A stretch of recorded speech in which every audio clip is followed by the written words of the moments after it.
पूंजीवाद का विरोध किया। ठीक है दोस्तों।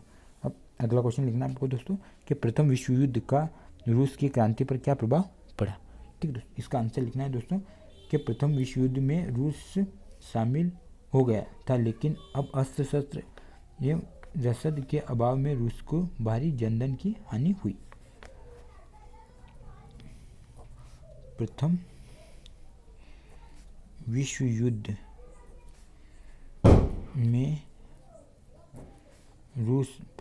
में रूस शामिल हो गया था, लेकिन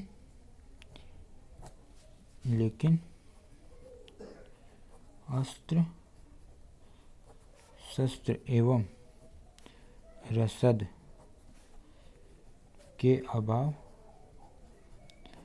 अभाव में रूस को भारी जनधन की हानि हुई। रूस को भारी जनधन की हानि हुई। ठीक है दोस्तों। अब अगला क्वेश्चन लिखना है आपको दोस्तों कि खूनी रविवार की घटना क्या थी। ठीक है दोस्तों। तो दोस्तों जो 9 जनवरी 1905 को लोगों को सामूहिक रोटी दो का नारा लगाते हुए 1905 को लोगों का समूह रोटी दो का नारा लगाते हुए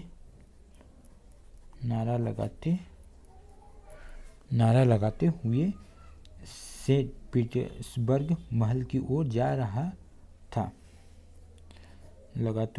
सेंट पीटर्सबर्ग महल की ओर जा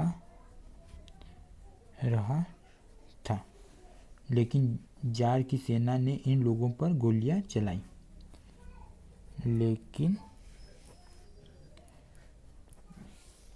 जार की सेना ने इन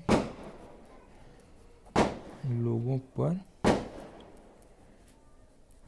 गोलियां चलाई। ठीक है दोस्तों, जिसमें कई लोग की मृत्यु हो गई।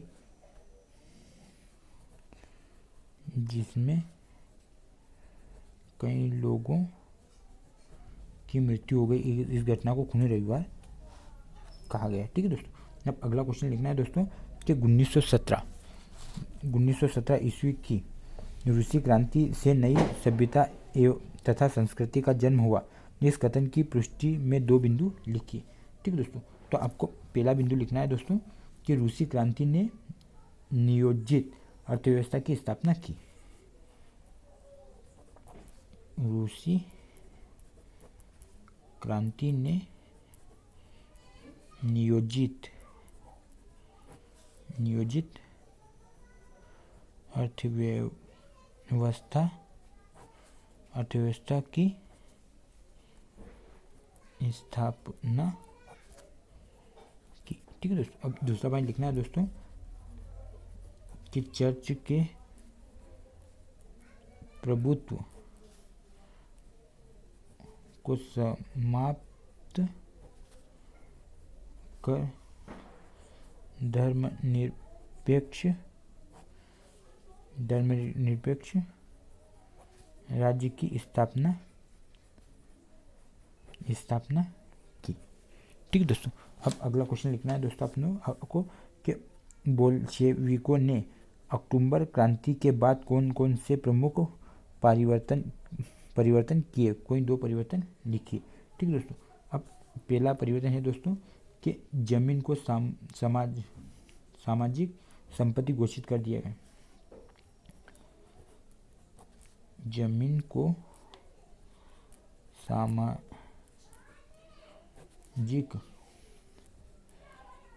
संपत्ति घोषित कर दिया गया। ठीक है दोस्तों, अब दूसरा पॉइंट लिखना आपको दोस्तों कि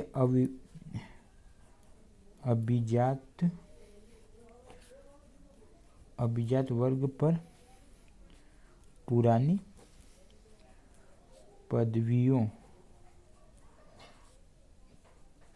पर रोक लगा दी गई।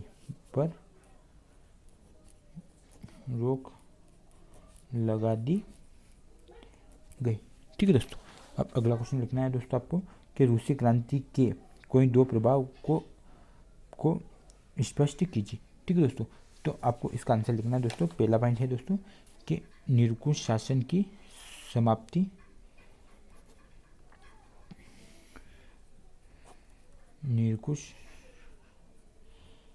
निरंकुश शासन की समाप्ति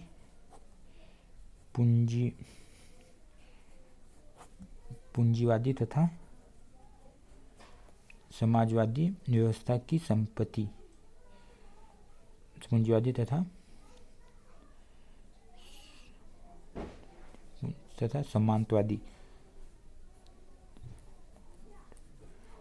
सामंतवादी व्यवस्था की समाप्ति। ठीक है दोस्तों, अब दूसरा पॉइंट लिखना आपको दोस्तों कि समाजवादी समाज की स्थापना। समाजवादी समाज की स्थापना। ठीक है दोस्तों, अब आपको अगला क्वेश्चन लिखना है दोस्तों, 5वां नंबर का क्वेश्चन। ठीक है कि रूस में जार का शासन क्यों खत्म हुआ, कोई दो कारण लिखिए। ठीक है दोस्तों, अब पहला कारण लिखना है दोस्तों कि जार निकोलस द्वितीय द्वारा अपनी सत्ता के विरुद्ध उठे सवालों को नियंत्रित करने। पहला आंसर लिखना है दोस्तों अपने कि जार निकोलस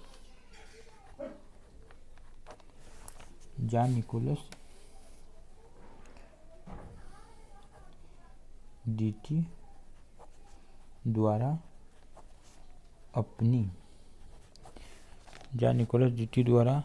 अपनी सत्ता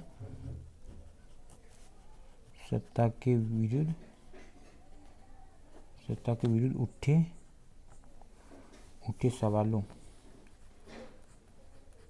उठे सवालों को नियंत्रित करने राजनीतिक गतिविधियों पर रोक लगा दी गई।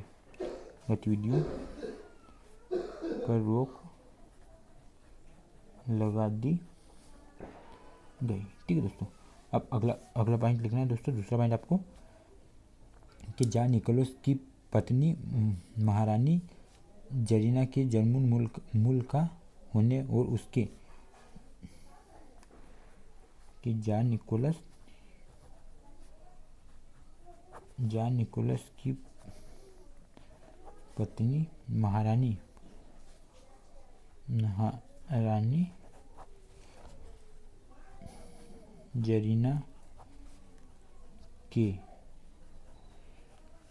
जरीना के जर्मन मूल का होने और उसके रासपुतीन जैसे सलाहकारों ने राजशाही का अलोकप्रिय बना दिया। उसके रासपुतीन जैसे सलाहकारों ने राजशाही को अलोकप्रिय बना दिया। ठीक है दोस्तों, अब छठा प्रश्न है दोस्तों कि रूसी क्रांति के प्रमुख कारणों में से कोई 3 कारण लिखिए। ठीक है दोस्तों, रूसी क्रांति के प्रमुख कारणों में से, ठीक है, अब दोस्तों पहला रूसी क्रांति के प्रमुख कारणों में से कोई 3 कारण लिखिए। ठीक है दोस्तों, अब पहला कारण लिखना है दोस्तों आपको निरंकुश राज्य तंत्र। ठीक है दोस्तों, अब दूसरा कारण है दोस्तों कि कुलीन वर्ग की विलासिता। तीसरा पॉइंट है दोस्तों कृषकों की दयनीय दशा। कृषकों की दयनीय दशा। ठीक है दोस्तों, अब अगला क्वेश्चन है कि रूसी क्रांति से प्रेरित होने वाले भारतीयों के बारे में लिखिए। तो दोस्तों जो रूसी क्रांति से प्रेरित हुए वो भारतीय दोस्तों एक तो रविंद्रनाथ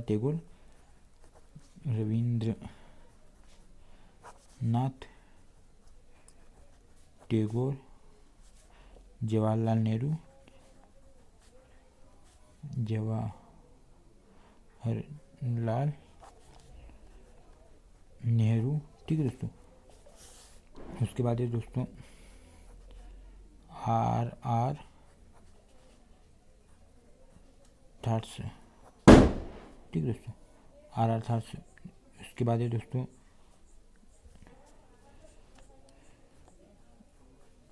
आर थॉट्स SD विदालकार। ठीक है दोस्तों, ये भारतीय थे। ठीक है, जो रूसी क्रांति से प्रेरित हुए। ठीक है दोस्तों, अब अगला क्वेश्चन आपको लिखना है दोस्तों कि मताधिकार आंदोलन से क्या तात्पर्य था। तो महिलाओं को मत या वोट देने का अधिकार नहीं था। इसके लिए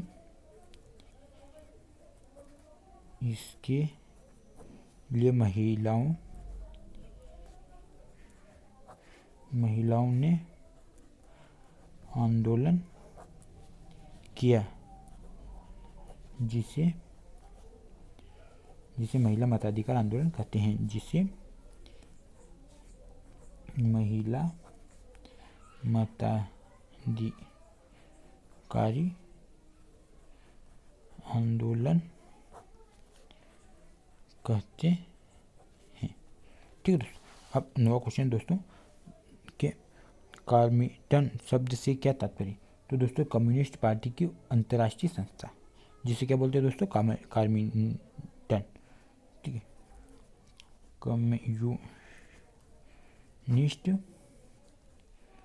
कम्युनिस्ट पार्टियों की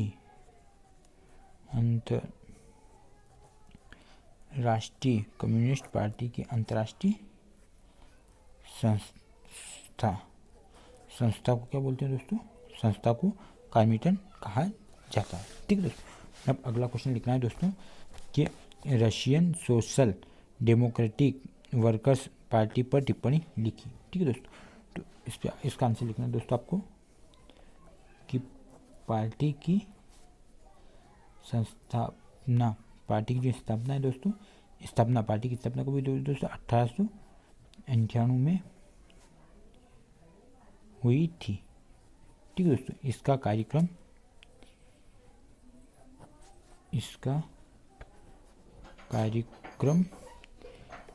कार्यक्रम मार्क्सवाद और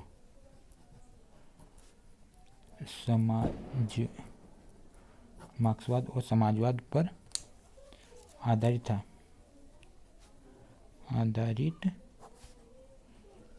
ठीक है दोस्तों, पार्टी रूस के मजदूरों का नेतृत्व करना चाहती थी।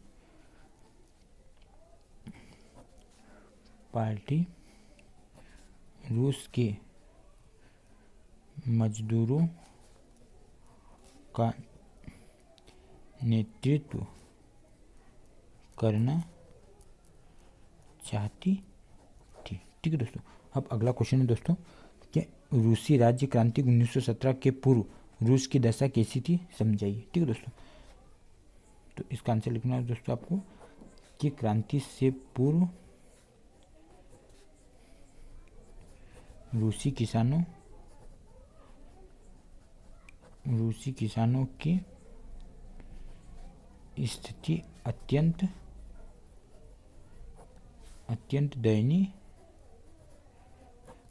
दयनीय थी। उनके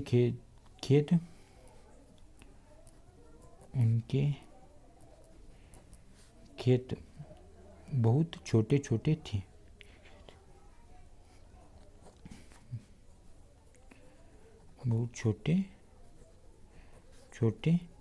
थे, जिन पर वे पारंपरिक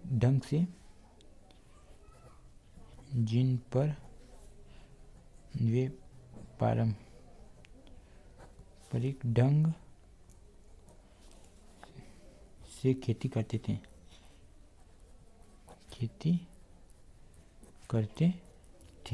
उनके पास पूंजी की कमी थी।